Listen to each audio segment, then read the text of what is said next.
अस्पताल काहे के लिए बना होता है? बीमार लोगों के लिए बना होता है। भगवान और संत का दरबार किन के लिए है? सबके लिए है ना। तो हम सब अगर सही लोग ही आकर के, तो क्या महिमा रही। बात तो है कि गलत लोग आए और वो सुधर जाएं, तब तो महिमा रही ना।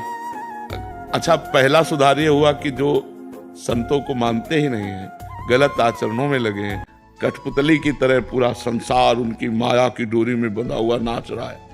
अगर इससे नाचने से बचना है तो मामे वे प्रपद्यन्ते माया में ताम तरन्ति थे।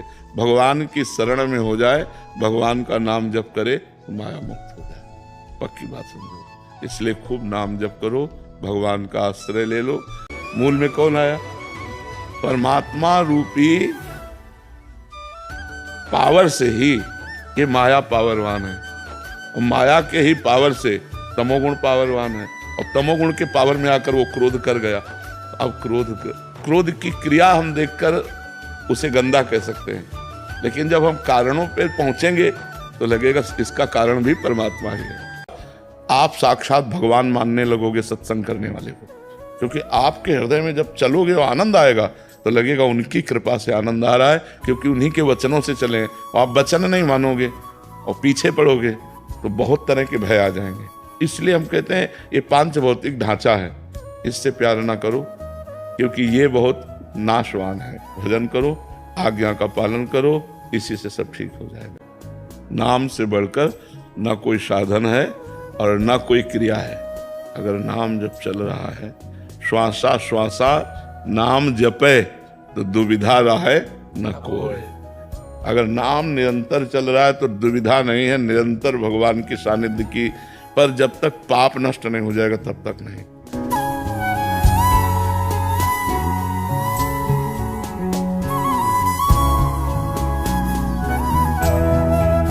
साधक कारण तत्व पर स्थित रहता है, क्रियाओं पर नहीं, और संसारिक क्रियाओं पर स्थित रहता है, कारण पर नहीं। अगर कारण तत्व जान लिया जाए तो हम किसी को दोषी नहीं ठहराएंगे। ऐसे हर क्रिया का कारण है सतोगुण, रजोगुण, तमोगुण। इन तीनों गुणों का कारण है माया। और माया किसकी कठपुतली है? देखो, दोष दर्शन तब होता है जब हम किसी को मनुष्य समझते हैं, और निर्दोष दर्शन तब होता है जब हम किसी को भगवान समझते हैं। तो ये बात तो तुम्हें माननी पड़ेगी कि निर्दोष होने के लिए हम क्रिया न देखें, कारण देखें। सबका कारण परमात्मा है।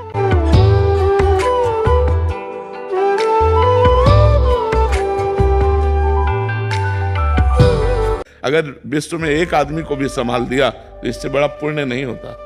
मान लो आप दान पुण्य सब कर रहे हैं, लेकिन एक आदमी को गलत आचरण से बचाकर अच्छे मार्ग में रख दिया, इससे बड़ा पुण्य नहीं होता। सबसे बड़ा पुण्य है किसी एक व्यक्ति को जो गलत राह पे जा रहा है उसे सही राह पर ले आना। ये सबसे बड़ी बात होती है।